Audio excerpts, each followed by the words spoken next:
Secure all cargo. All passengers aboard. Cargo secure. All passengers aboard, sir. All hands stand by. Engine room. Reverse 1/4.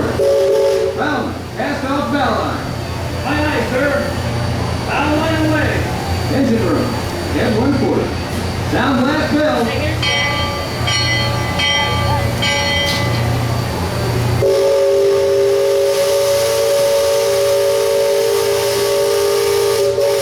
Sound off. Give me a depth reading. Right mark.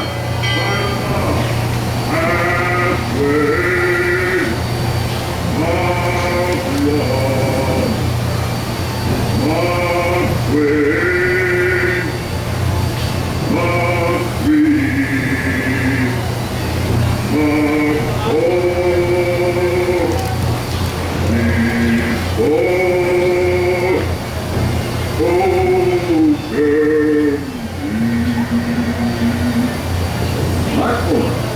Engine room, head 3/4. Stand by. Steady as she goes. Captain? Welcome aboard the Liberty Bell. I'm your captain, Horace Bixby, and my pilot with me here on the Texas deck is a young fellow that goes by the name of Sam Phillips. He's marking his 100th voyage down the river today with merry calamity on his watch. So far, Sam knows this river like his own backyard. Sam, tell our guests everything you know about this river. Well, now, I always figure it is better to keep your mouth shut and feel stupid.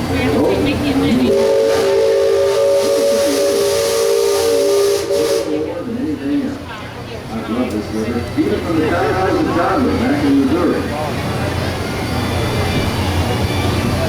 Before we get too much further out of port, I think I should mention that let's not be sitting on your handrail. They're the only thing between you and the river, and the river don't always take kindly to uninvited guests.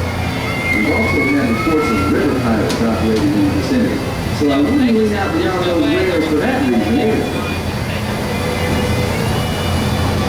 Now, for those of you on the port side, that river town was passed through Frontierland. A few years back, it was no more than Boomtown carved out of the wilderness by a handful of settlers looking to start a new life. Today, Gentilly and Victoria are running rampant. Oh, it still has its share of footloose travelers, school voters, prospectors, and Indian up here, but mostly it's flush time and well on its way to become a fine big city. Frontierland reminds me some of my own hometown, Hannibal. It takes me back to when I was a barefoot boy growing up alongside the riverbank. You know, it seems to me that when I was younger, I could remember everything, whether it happened or not. But as I grow older, I seem to remember only the things that never happened at all. See that peak just beyond the outskirts of Frontierland? That's Chickapin Hill, or at least it used to be. Dam burst a few years back, and folks have been calling it Splash Mountain ever since. Some have even taken the ride and followed out logs over the big fall. Seems far-fetched, I know, but it's the truth. All my life, it seems I never could tell a lie that anybody would doubt, nor a truth that anybody would believe. But believe me when I tell you, truth is the most valuable thing we have. So I make sure I only use it with the time.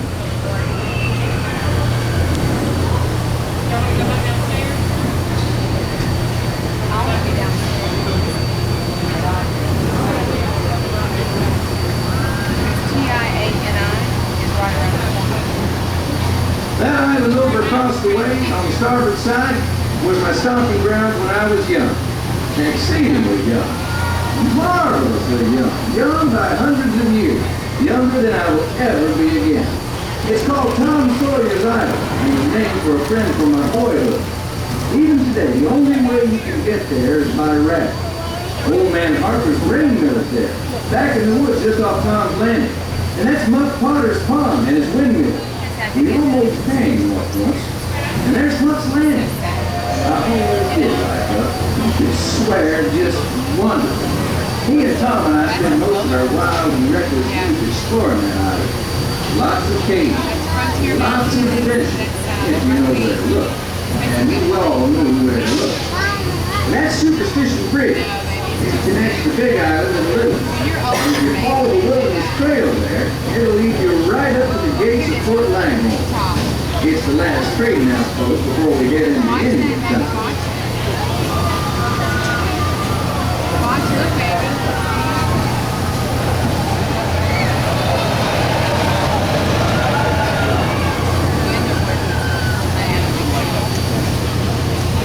Right off to the port side there.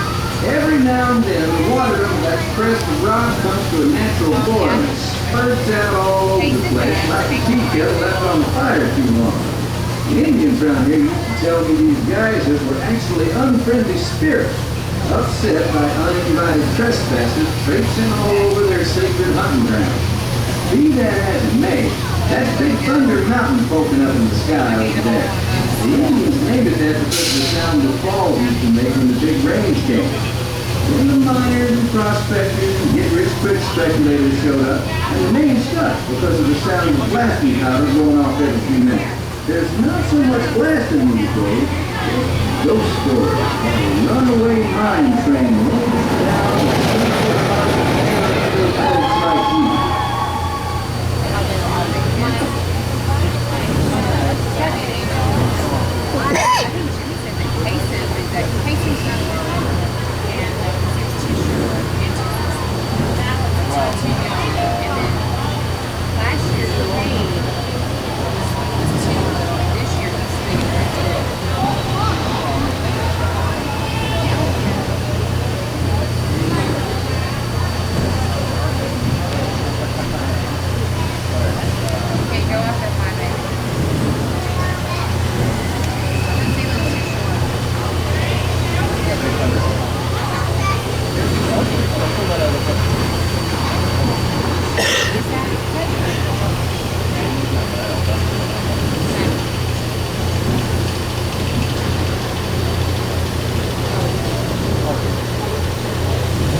the folks like you.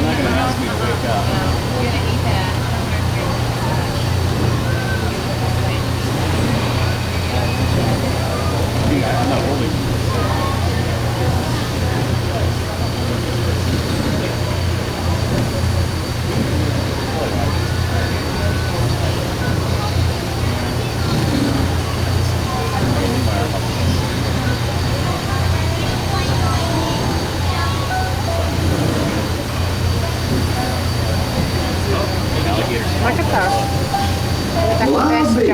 Look who's drifted out of the bayou. Off the port, Captain. It's Beacon Joe. Oh, Beacon. The slipper for longer than I can remember. Every time the river passes the puts out a marker to let us know whether it's safe to travel or not. However, Sam here's that Brad, which came to shove, he can navigate the Liberty Bell on a heavy duty. Isn't that so, Sam? Well, I was born humble, Captain, and mostly it's worn off.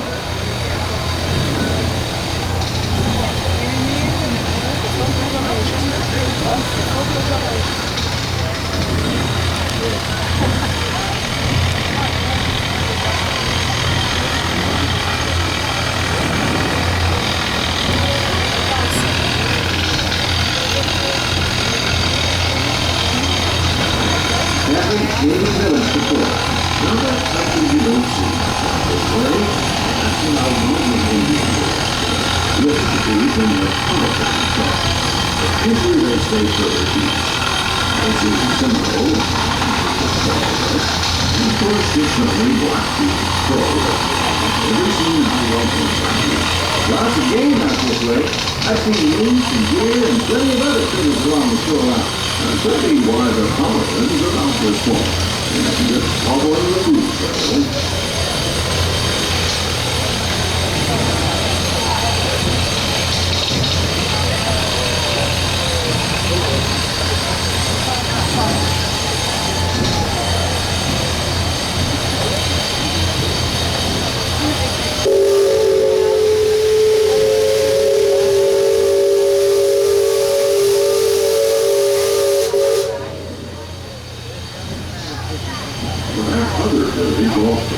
has been here a while. Most of the Indians along the river don't quite know what to make of our steamboat, but they call it Hemalo, which means fire. Because of the smoking sparks pouring out of our house there. And the first time we passed this way, they thought it was the return of one of their heavenly messengers. They said our riverboat was a comet of the sun.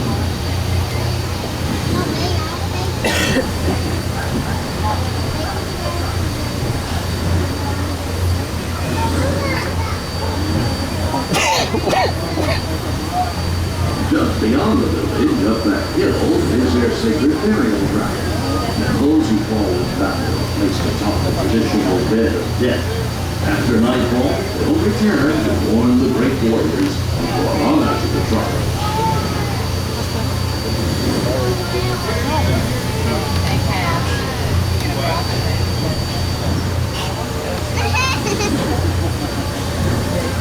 Attention deck watch.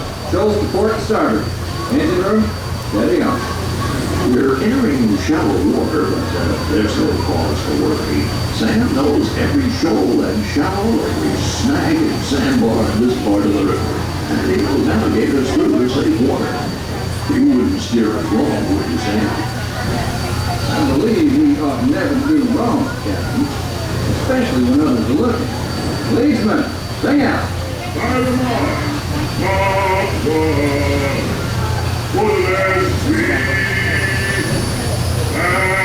halfway,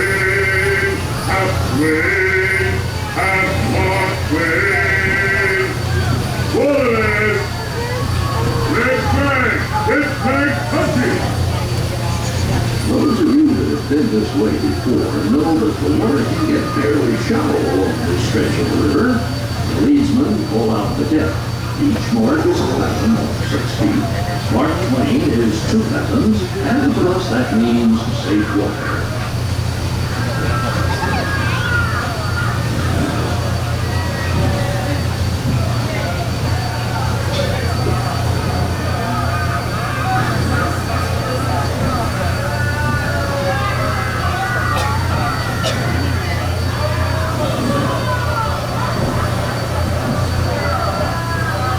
Captain, we're passing Cutthroat Corner.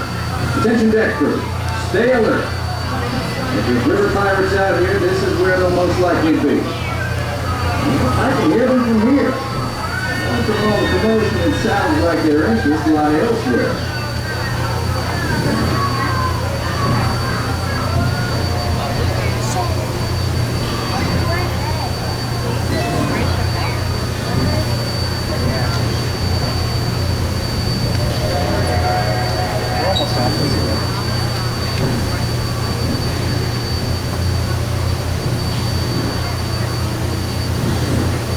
If you folks on deck look past the trees on the island, that's Fort Langhorne.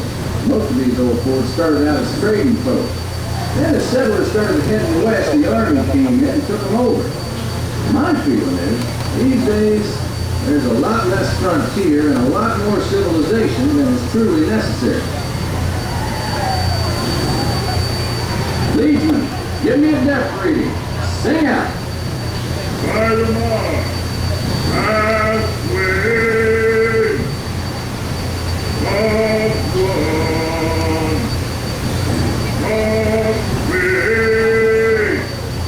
no bottom, take water, halfway, Hey, you're almost there. take a day.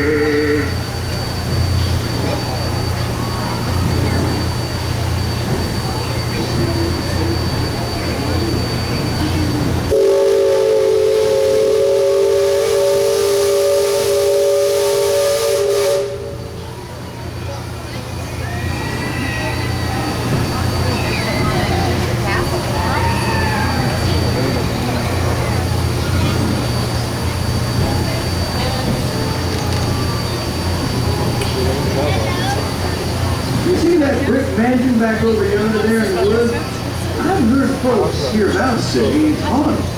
They say it was built on sacred Indian burial grounds, and Now it's filled with spirits. If you ask me, I'd say the ones telling those tales are the ones filled with spirits. If you want proof, just ask them. They got it. About 100 proof, I reckon. And whatever you do, don't strike any matches if they ain't bleeding in your direction. And you won't just be seeing ghosts, you'll be joining them.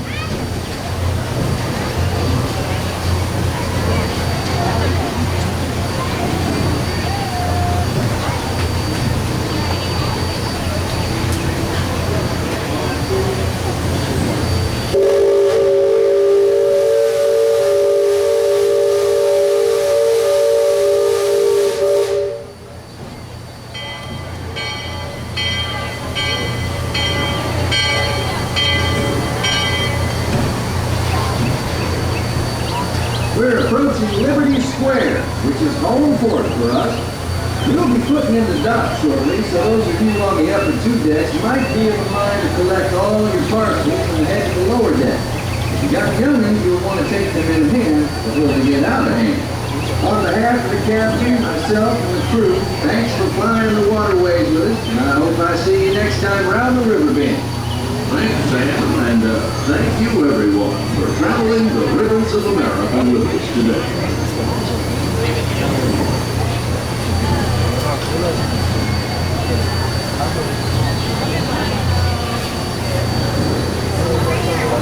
Engine room.